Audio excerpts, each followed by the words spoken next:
I'm just going to record this real quick intro. It's going to be a very casual video. We've got 40 minutes before the Harwich Harriers get here and we have to get off the track. Right now, my brother is out there somewhere, Jonathan, warming up. The goal here today is I'm thinking I'm going to run a sub 25k, which would be really cool. I've been wanting to do that for ages. The idea, though, the hypothesis is I'm going to tell ChatGPT I ran a 3:27 marathon. Scientifically, what is the fastest that I could run this 5k? And then whatever it says, I'm just going to go for that. Okay. With a 3:27 marathon, the scientifically realistic 5k you push your body to with proper training. I don't want to hear about with proper training. I just want to hear what can I do right now.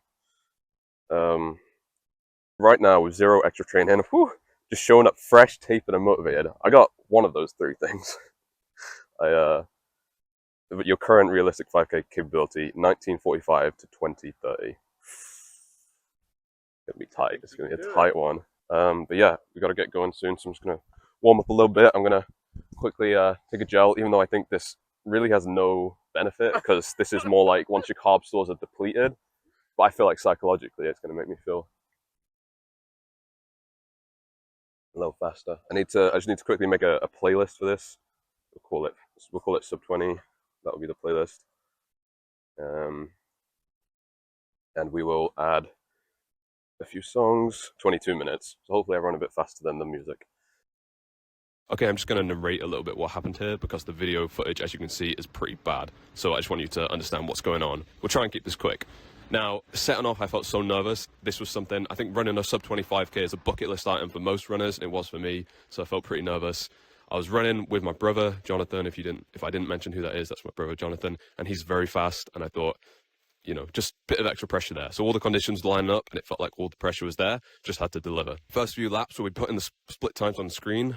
We were coming in, clocking pretty consistent laps. Jonathan was running without a watch, so his laps were slightly less consistent, even though they were faster than mine, whereas mine were pretty spot on consistent, actually. I was shooting for about a 1:30 per lap, and I think I ended up doing the first lap quicker than that, but then the rest of them were like a 1:35 or something around there. So first mile, we both came through. Jonathan hit like a 5.5 minute mile, which pretty quick. He's moving. I was about 6 minutes-ish. So, also a fast mile for me, not quite as fast. Middle mile, I would say, was where the suffering really kicked in because okay, I'm not on the way. I'm not on the home straight yet. I can't just go for gold.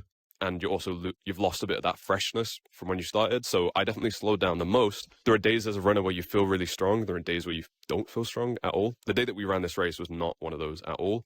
But, like I said, the pressure was there and the cameras were on. And I honestly remember thinking, if it weren't for the cameras, I don't know if I could do this. It just gave me that little bit extra. But even so, I was like, I don't know if I'm going to be able to make it. I genuinely was questioning if it was going to be possible to run the sub 20. Because I felt like there was still so much to go. Maybe I was 6 laps through, 7 laps through. Still quite a few to go. So yeah, I just put my head down and we tried to lock in for the last third. And so Jonathan finished ahead of me. So I saw that he'd finished and I thought, okay, time's ticking. Didn't know exactly how close I was. I don't actually remember having looked at my watch. So I didn't know exactly where I was. Started racing it down the last 400.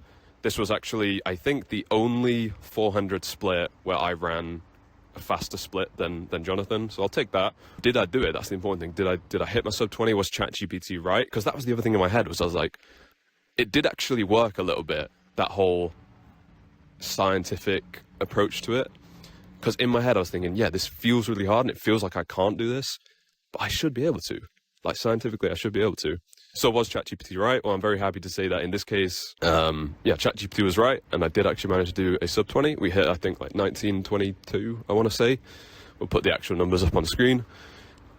Yeah, it was good. It was a good experience. Was not an enjoyable experience, but it was a good experience. As I said, great for an amateur, but obviously not anything super crazy. But I felt good about it.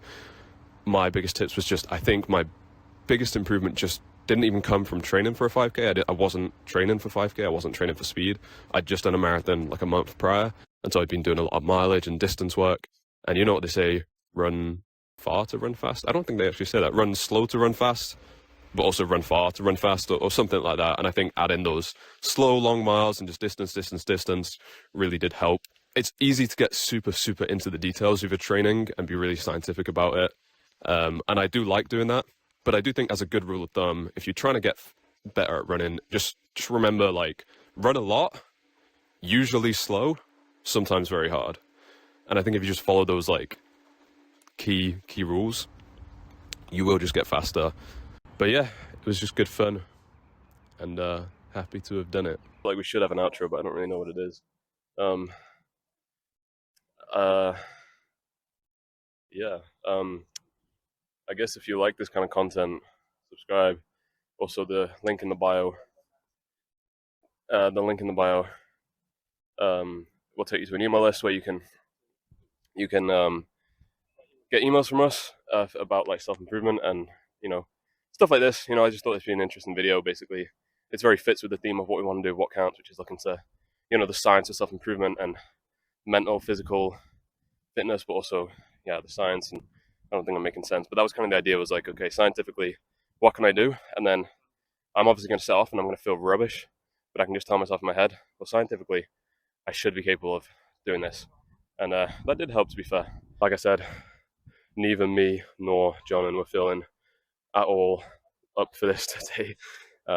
Jonathan's literally called me up this morning and said, I'm going to take probably a month off from running because I think I'm getting like shin splints and just not feeling super, feel like I need to give my legs a rest. But then he called me back an hour later, said I changed my mind, going to do this and then give it a rest. I did not sleep so well last night, but you know what?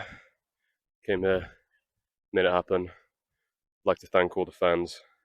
If I'm talking this long at 19-minute 5K, wait until I run a 17-minute. You'll never hear the end of it. No, but for real, that was awful. Me and John were lying on the ground over there, and I turned to him, and I was like, "Can you?" And he immediately just knew what I was thinking. He was like, "Yeah, can you taste blood in your mouth?" And I was like, "Yeah, it's weird." Someone let us know why that happens. I don't know. If we think of more stuff to say, we'll put it in later. We gotta head out. It's 6. Thanks for watching. Post-run fueling. They don't... Wait, where am I? They don't know we just ran sub 20.